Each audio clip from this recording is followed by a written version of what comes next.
Hi guys, Paul here for Tech Freak TV. Today we're going to be doing a review of the Asus Transformer Pad TF300T. So let's get to it.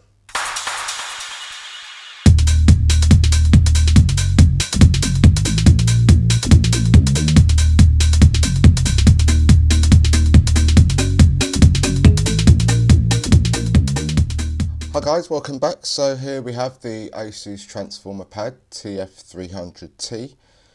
It retails for around about £400. So I'll just go through some of the specs of this tablet and then we'll carry on with the review.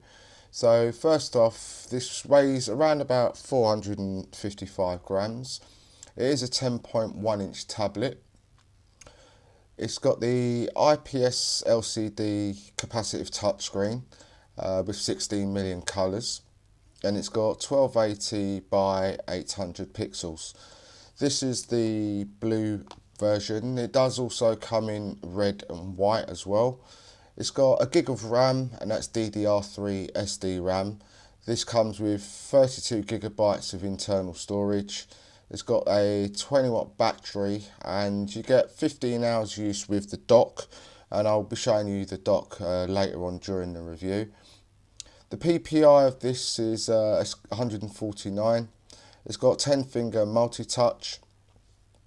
It does have a stereo speaker, which is on the back. It is on one side, so you're not getting the true sort of stereo sound from both sides, but it does give out ample volume. It has Wi-Fi 802.11 BGN. USB is version 2.0. Bluetooth is version 3.0. At the front, you've got a 1.2 megapixel camera. On the back, you've got an 8 megapixel camera, and that's 3264 by 2448 pixels. It comes initially with Android 4.0 Ice Cream Sandwich, and it is upgradable to 4.2 Jelly Bean. Inside here, it's got the Tegra 3 T30L, and that's supposed to run about 30% better than the Tegra 2.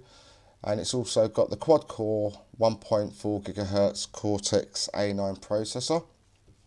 So to start off with, at the very top here, there's a standby on and off button, nothing else on the top. On this side, all you've got is your 3.5mm jack for your headphones. On the bottom, you've got your charging port, and you've got the two connector ports here for when you're putting it in the dock.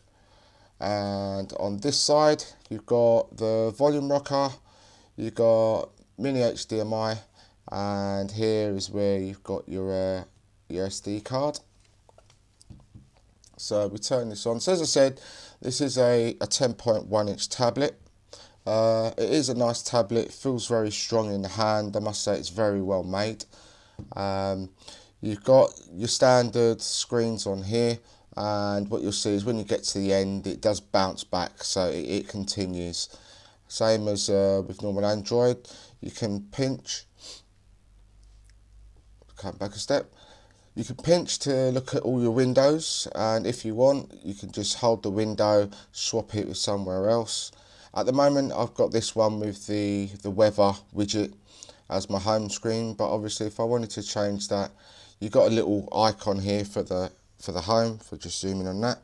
So all you need to do is touch the icon, and then that will now become your home screen. So if I was to come back out, let's say change pace, hit the home button, and it will take you back to here.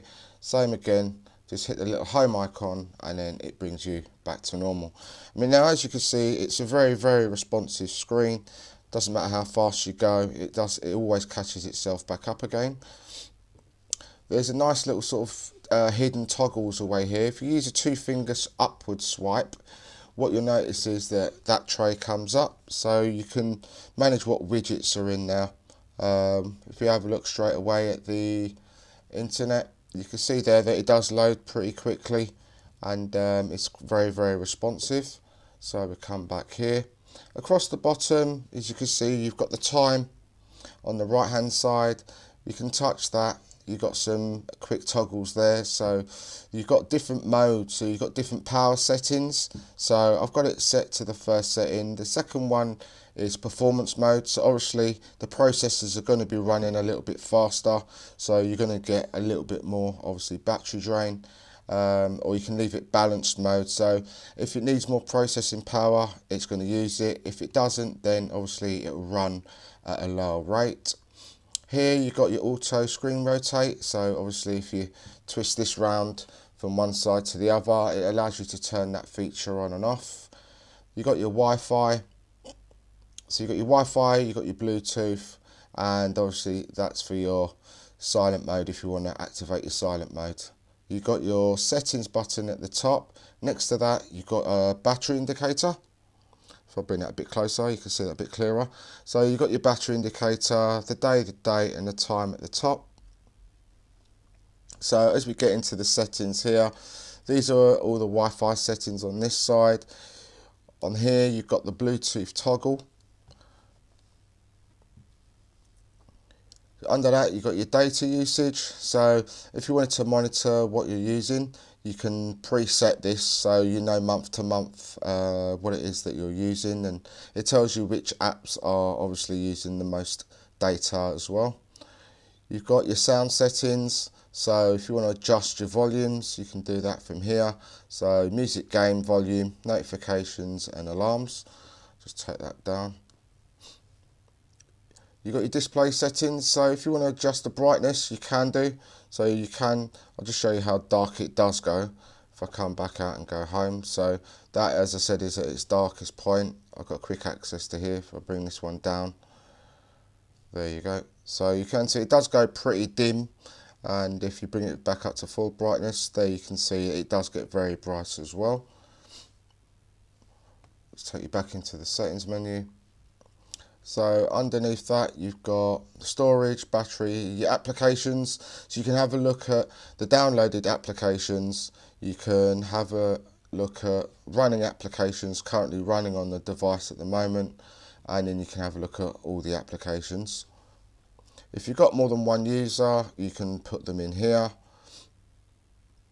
Launchers, obviously if you had more than one launcher this is where you'd go to change that. Language and input settings, so you can have your spell checker on or off, and then you've got various keyboard inputs here that you can select. You've got your backup and reset, then under that you've got all your accounts here, so as you can see there's your accounts there, so you can add an account if you wanted to. If I just go into About Tablet, so there you can see I'm currently on Android version 4.2.1.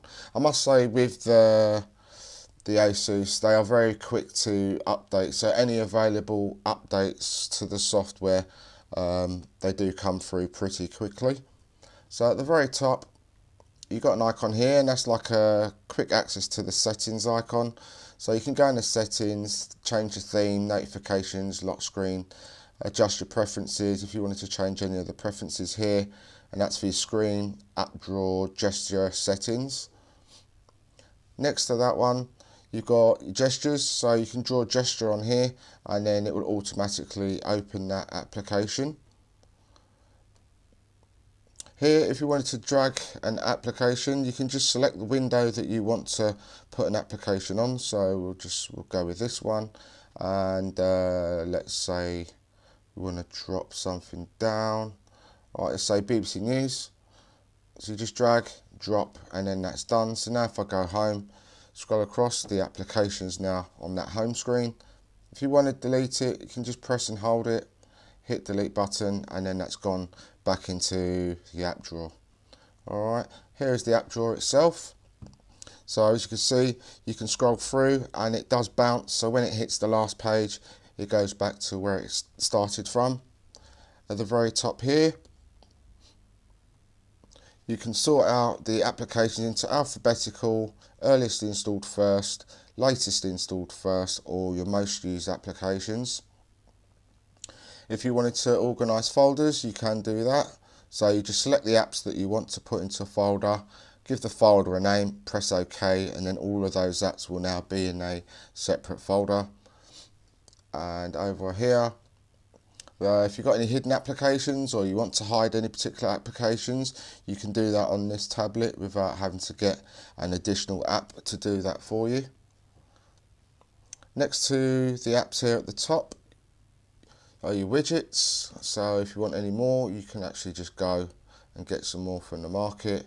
And again, you can have a look at your running applications, and it will also tell you what you're using at the very top and how much you've got left. If you wanted to kill any running apps, you can hit confirm, and all the running applications will now be either restarted or they'll be killed off. And at the very bottom, you've got your home, your back, and applications that you've been using. Same again, you can swipe down or you can swipe up, and that deletes the applications. Alright, so you notice here, you could probably see I've got two batteries. Basically, the one on the right is the battery of this actual tablet, and the one on the left is for where it's docked. Obviously it's not showing anything because it's not docked, but I'll show you that now. Okay, and here we have the keyboard docks. As I say, if you put the two together, this does give you 15 hours of constant use, which I must say is amazing. You actually charge the battery that's inside this here at the top. Now the good thing with this is it's got quite a few Android fast keys on here, so it's got like your search, your home buttons, same as a normal keyboard. It's a full QWERTY keyboard with numbers. You got your shift, tab, control. Also on here you got like a settings button, so that's like a direct settings button. You got your volume up, down, on and off. You can lock it, and as I said, what happens when you're using the dock, it's all very simple. Just line it up with the connectors and you'll hear a sharp click, and then that way you know that the tablet has now been inserted. So there you go, now you can see the battery level. So now what happens when the tablet is actually in use in the dock, the tablet itself will use the battery power from the dock first. So if the battery was to run down on the tablet, then the dock recharges the tablet for you. And then obviously if you was to charge it at the side, then it charges the two together in sync. So as I said, from here you can notice you've got a mouse here. Don't know if you can pick that up. If I hover it over the battery, you can just see that moving around. So you've got a nice fully scrollable mouse with obviously clickable left and right, so you can move that around. If you want to go into your app drawer, you can click the app drawer, it brings you in here. And if you want to scroll across, you got the tab keys, you can scroll across on here. So as I said, it's very handy having the dock. Hit the home key and it returns you home. So there you have the review of the Asus Transformer Pad. Any suggestions or comments, please leave them down below. If you like the video, make sure you give me a thumbs up and subscribe to my channel. Thank you. Bye bye.